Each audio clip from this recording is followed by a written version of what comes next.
Next order! Whew. Ever since we opened up this place, it has gotten busy. But no time to think, gotta make more tea. I swear, these ingredients are getting out of hand. Come here. Hey everyone, it's been a while, huh? But today we've got our biggest update yet. In the last episode, we learned how to cook the perfect tea. So now it's time for Caddy's Tea Service to finally open its doors for business. Let's go through some of the new features.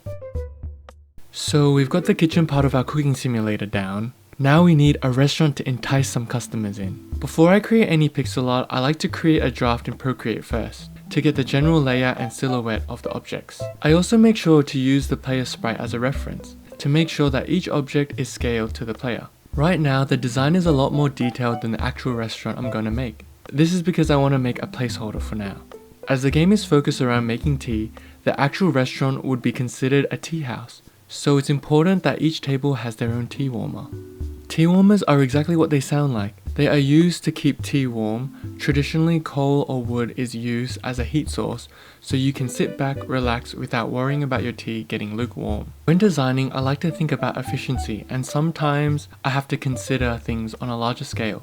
And I faced a problem when I was designing the tables on the right, because they have a back-facing chair, which means that when customers sit at that chair, they would have to be facing backwards too, which I would then have to draw the back sprite for every customer I make. And that just sounds like pain, so I'm not going to do that. The vertical layout of the seating arrangement was very simple because there was no visual disruptions to the customer or the chair. But when it comes to the horizontal chair layout, it gets a bit more tricky, because for customers with long hair, it would look really odd having the hair poke through the back and the front armrest in a way. So to combat the limitations, I made the chair only have one armrest, and I think the asymmetrical look is pretty cool. So the moral of the story is that limitations can make better designs.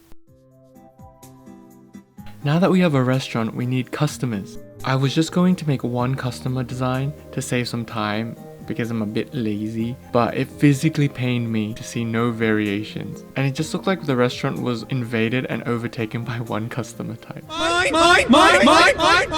So I at least made a boy and girl customer for some variation. The first region that we go to in the game is set in China, so I wanted the characters to wear some form of traditional clothing. The girl is wearing a qipao and the boy is wearing a changshan.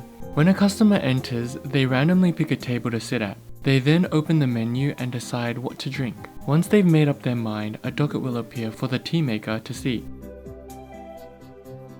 That's you. That's your cue. This is the main objective of the game, to complete orders made by customers. These dockets displays the ingredients that are needed to cook the tea, what the final recipe should look like, and the timer represents the customer's patience. If the timer reaches 50%, the customer will start to become impatient. If the timer ends, the customer will be angry and storm off. So before they get angry, let's make the tea. Okay, I want this tea to be so flavorful, so let's cook it for as long as possible. Okay, now I need to serve this tea. Back then, when I used to serve the tea, it would just be sent to the Shadow Realm. But now, the tea gets stored inside the serving station, ready to be served. We currently don't have a waiter, so for now, you just gotta use your imagination. While the tea sits in the serving station, the docket will disappear as you have completed the order, and the customer will anticipate their tea. I hope they really like the tea I made. Oh, what the? Well, that's just straight up rude. What'd I do wrong?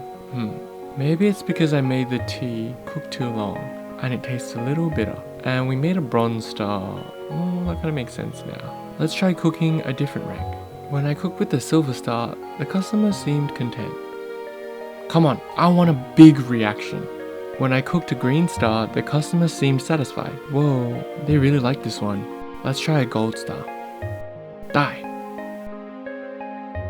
Man, this tea was a little bit harder to make than the previous ones. Okay, let's see how it goes. Whoa! Now that's what I'm talking about.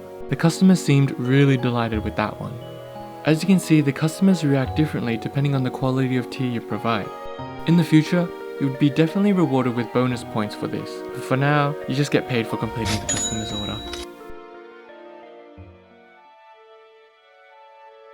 In the grand scheme of things, we didn't really need to make the restaurant extension visible on the level. The gameplay would be the same whether or not we have customers walking in or out, as we already had the dockets to show what the customers needed. and that could have been all. But for me, these details really matter, and I think it really fits the game. For instance, the player can't leave the restaurant, but whenever the train goes to a new location, I want the player to feel as if they are in those regions. By having the customers wear Chinese traditional clothing, you'll know that we're located somewhere in China. And in other regions, there will be different type of customers with different clothing. The level design doesn't really change during the game either, so I thought it was important to put work into other areas like the customers.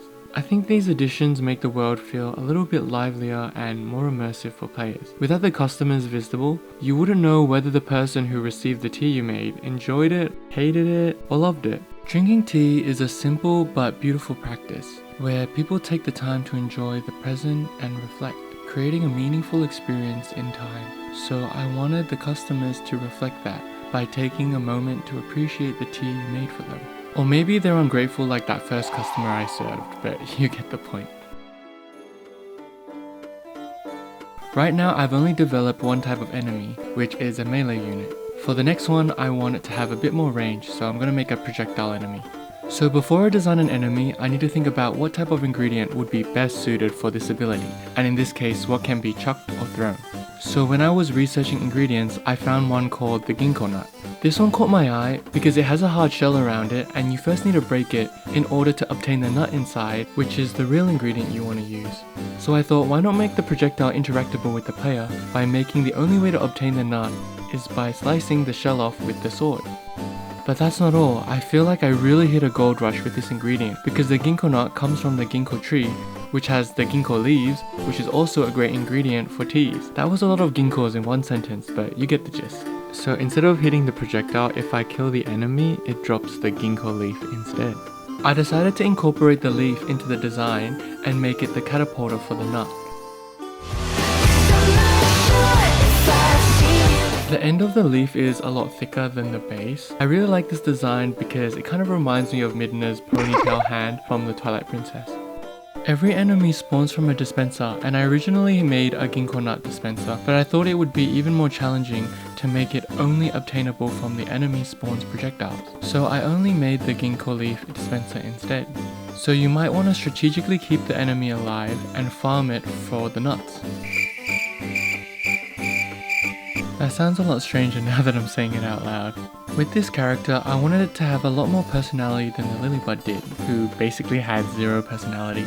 But that was by default because it was my first enemy I made, and this was before I learned how to use animation timelines in Photoshop, so my process was a lot more rigid and it was hard to do more dynamic animations. The main character trait that I wanted for the Gingko enemy was for it to be a lot more preppy and joyful, so I made his head tilt up slightly to show more confidence, and I made his arm bend a little bit to make it look like he was marching, and made sure to add as much movement as possible to the Gingko leaf as it's his most defining characteristic. Wow, this was a pretty jam-packed video. Rob and I got through a lot of work done in this update. The game is basically playable at this point. In the next episode, we'll be diving into making some levels to play in. We did take a break for Christmas and New Year's, but development is back in progress and I am planning to make a lot more videos this year for everyone, so please look forward to it. Thanks for watching and see you all in the next one.